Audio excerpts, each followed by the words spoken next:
Ada orang yang kalau dilihat manusia, dia bisa menjaga diri. Di depan orang tua, dia menjaga sikap. Di depan pasangan, di depan teman-temannya, dia terlihat baik. Di depan masjid, dia bisa beribadah, bisa berbicara tentang agama, bahkan bisa menasihati orang lain.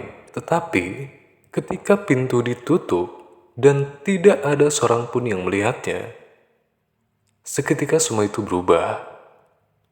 Disitulah letak permasalahannya, bukan karena dia tidak tahu mana yang halal dan mana yang haram.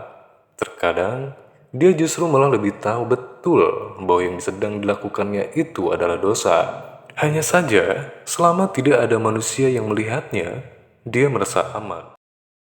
Nabi Muhammad SAW memberikan peringatan yang sangat keras tentang keadaan ini. Sesungguhnya, aku benar-benar mengetahui beberapa kaum dari umatku yang akan datang pada hari kiamat dengan membawa kebaikan seperti gunung-gunung Tihama yang putih, tetapi Allah menjadikannya seperti debu yang berterbangan. Sauban berkata, "Wahai Rasulullah, jelaskan mereka kepada kami agar kami tidak termasuk golongan itu tanpa kami sadari." Rasulullah SAW kemudian bersabda, "Mereka adalah saudara-saudara kalian dan dari golongan kalian. Mereka juga melakukan ibadah pada malam hari sebagaimana kalian. Tetapi mereka adalah orang-orang yang ketika bersendirian dengan perkara-perkara yang Allah haramkan, mereka melanggarnya."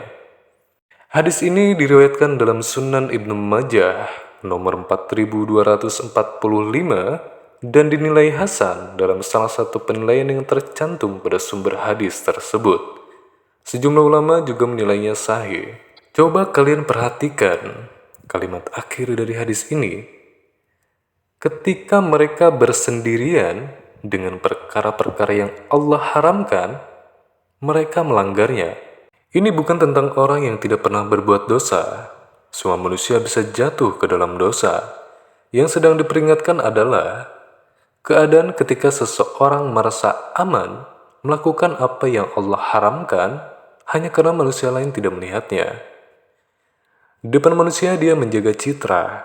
Ketika sendirian, batas itu kemudian hilang.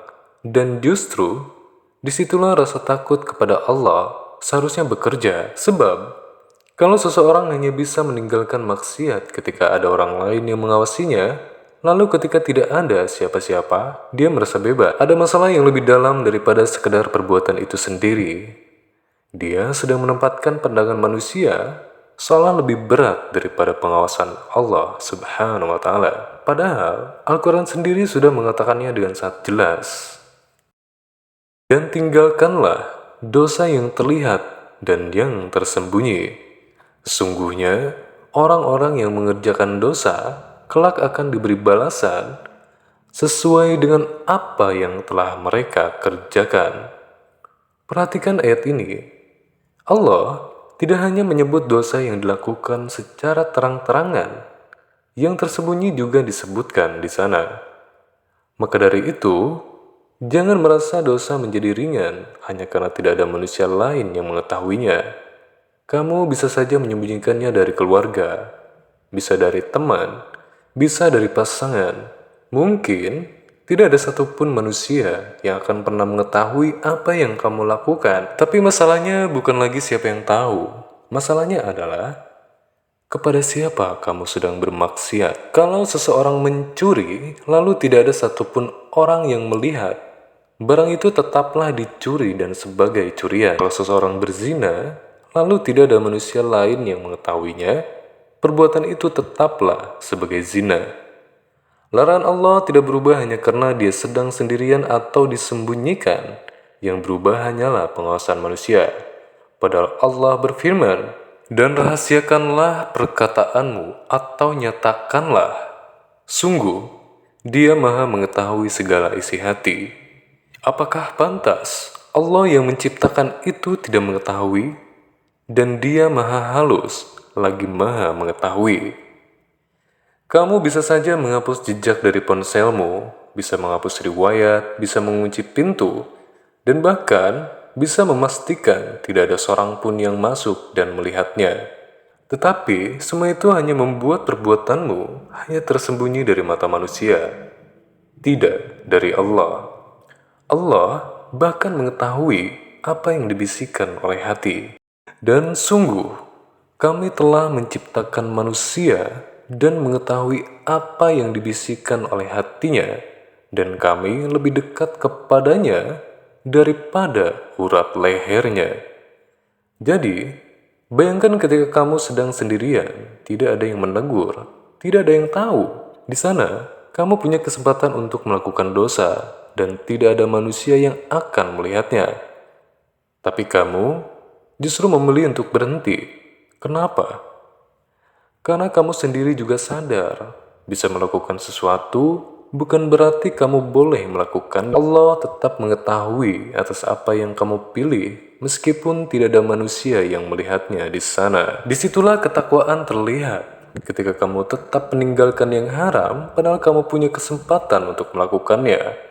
Kamu tahu tidak ada manusia yang akan menghukummu saat itu, tetapi kamu juga tahu dan sadar bahwa Allah tidak akan pernah lalai terhadap apa yang kamu kerjakan.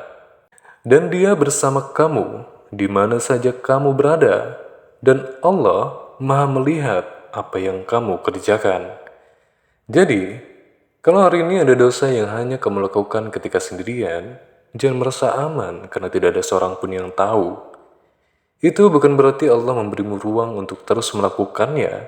Bisa jadi, justru itu kesempatan terakhir sebelum kamu benar-benar berhenti. Dan kalau kamu sudah berkali-kali jatuh, jangan berhenti untuk kembali kepada Allah. Hentikan dosanya, jauhkan sebab yang membuatmu kembali kepadanya, lalu bertaubatlah kepada Allah. Yang perlu kamu khawatirkan bukan hanya ketika dosa itu terbongkar di hadapan manusia. Yang lebih mengkhawatirkan adalah ketika seseorang justru malah sengaja terus memelihara dosa hanya karena merasa tidak ada seorang pun yang melihatnya. Maka sebelum melakukan sesuatu yang haram ketika sedang sendirian, ingatlah hadis tadi. Ada orang yang terlihat baik ketika bersama manusia, tetapi ketika sendirian, dia justru melanggar batas-batas yang Allah tetapkan. Jangan sampai kita termasuk di dalamnya, karena ketika seluruh manusia tidak melihat apa yang kamu lakukan, sesungguhnya Allah Maha Mengetahui lagi Maha Melihat.